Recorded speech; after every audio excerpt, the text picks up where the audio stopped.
Next topic जो देखना है वो है bar magnet as an equivalent solenoid.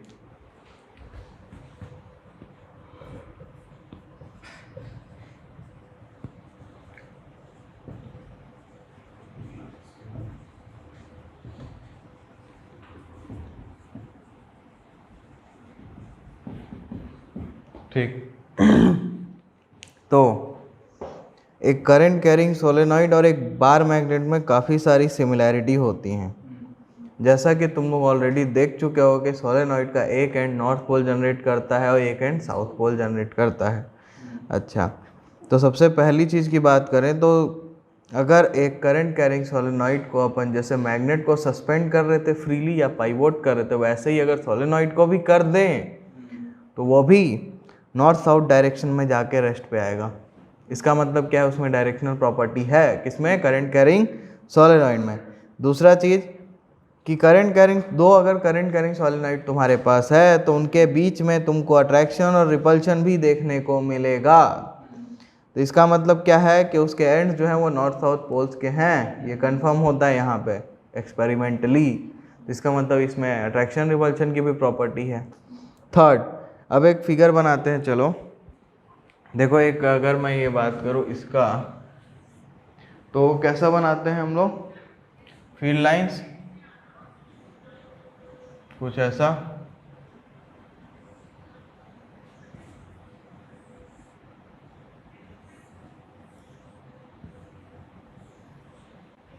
देखो ये सिमेट्रिकल बनना चाहिए, वो बनता नहीं है उतना अच्छे से। तो ये ऐसा इस टाइप का, और देखोगे तो कुछ ऐसा। ये हमने इसकी फील्ड लाइंस बना ली हैं, ठीक है। तो फील्ड जो है वो नॉर्थ से निकलता है और साउथ में घुसता है।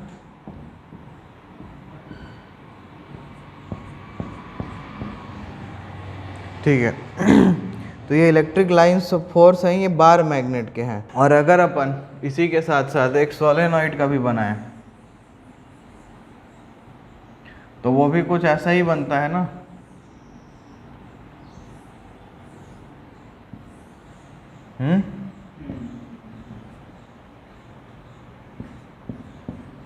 तो क्या ये दोनों सिमिलर नहीं है?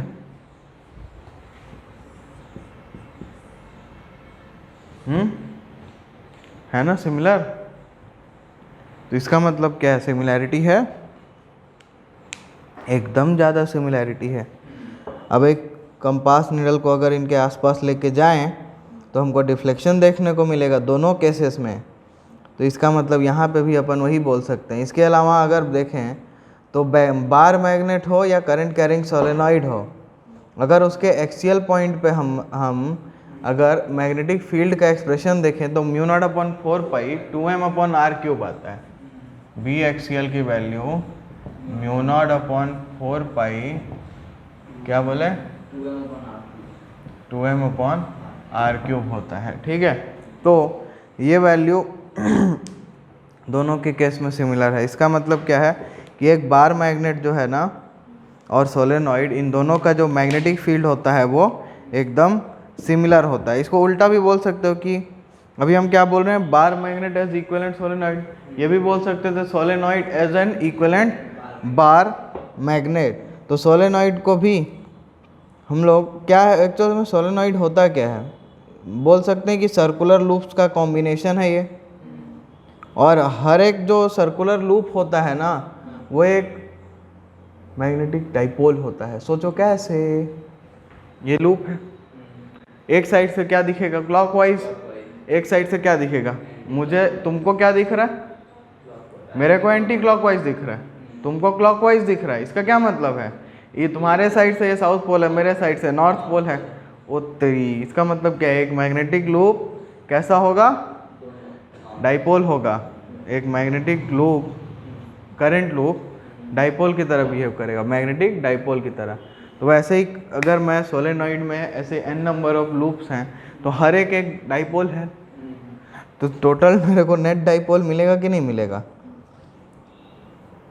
तो अगर मैं बोल सकता हूँ कि जो सोलेनॉइड है ये क्या है, छोटे छोटे मैग्नेटिक डाइपोल्स का अगर एक लाइन में रखा जाए तो उसका कॉम्बिनेशन है, ठीक है।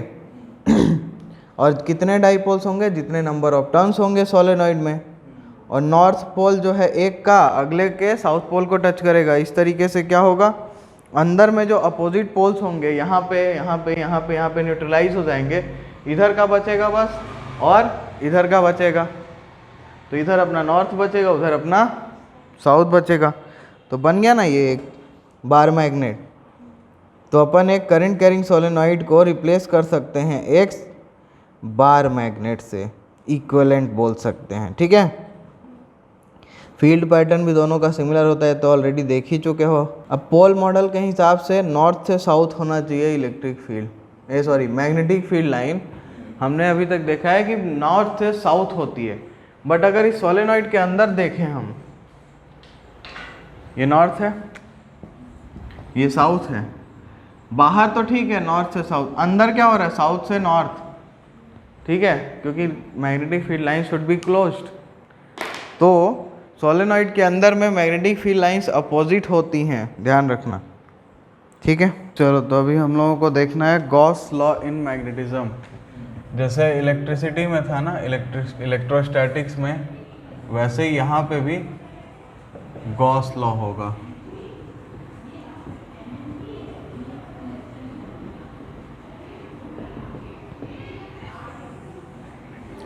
ठीक है तो ऐसा है कि इलेक्ट्रोस्टैटिक्स में गॉस लॉ क्या बोलता है कि close surface integral of electric field over the entire surface is equal to 1/ε0 times the charge enclosed by that surface. वो सरफेस में जितना चार्ज इनक्लोज होता था उसको 1/ε से मल्टीप्लाई करते थे तो अपने क्या मिलता था? फ्लक्स। तो फाइनली हमको ये मिलता था, याद है? ये इलेक्ट्रोस्टैटिक्स में होता था। अब अगर ये क्लोज सरफेस जो है वो अगर इलेक्ट्रिक डाइपोल को रहे उसके अंदर, अगर क्लोज सरफेस के अंदर एक डाइपोल होता तो नेट चार्ज कितना होता? 0 होता ना।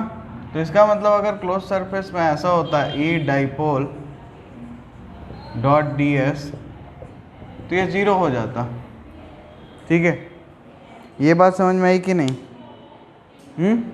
भाई अगर डाइपोल है तो जितना पॉजिटिव चार्ज होगा उतना ही नेगेटिव चार्ज होगा वहाँ पे, और दोनों का सम तो 0 हो जाएगा।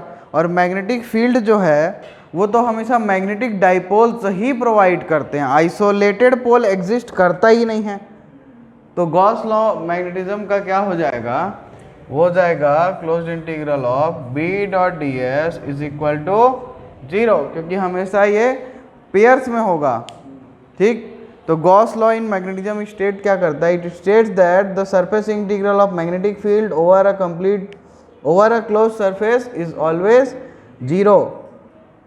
ठीक है, और अगर अपन सरफेस इंटीग्रल निकालें मैग्नेटिक फ्लक्स का, सरफेस इंटीग्रल निकालें मैग्नेटिक फील्ड का, तो उससे हम लोग मिलता है मैग्नेटिक फ्लक्स उस सरफेस का। तो Gauss theorem, Gauss law in magnetism को दूसरे लैंग्वेज में ये भी बोल सकते हो कि the net magnetic flux through a close surface is 0। अब इससे होता क्या है? तो इससे अपन 3 कंसीक्वेंस होते हैं इसके। पहला देखो, तो पहला क्या है? ये इंडिकेट करता है कि कोई भी सोर्स या सिंक नहीं होता है क्लोज सरफेस के अंदर मैग्नेटिक फील्ड का।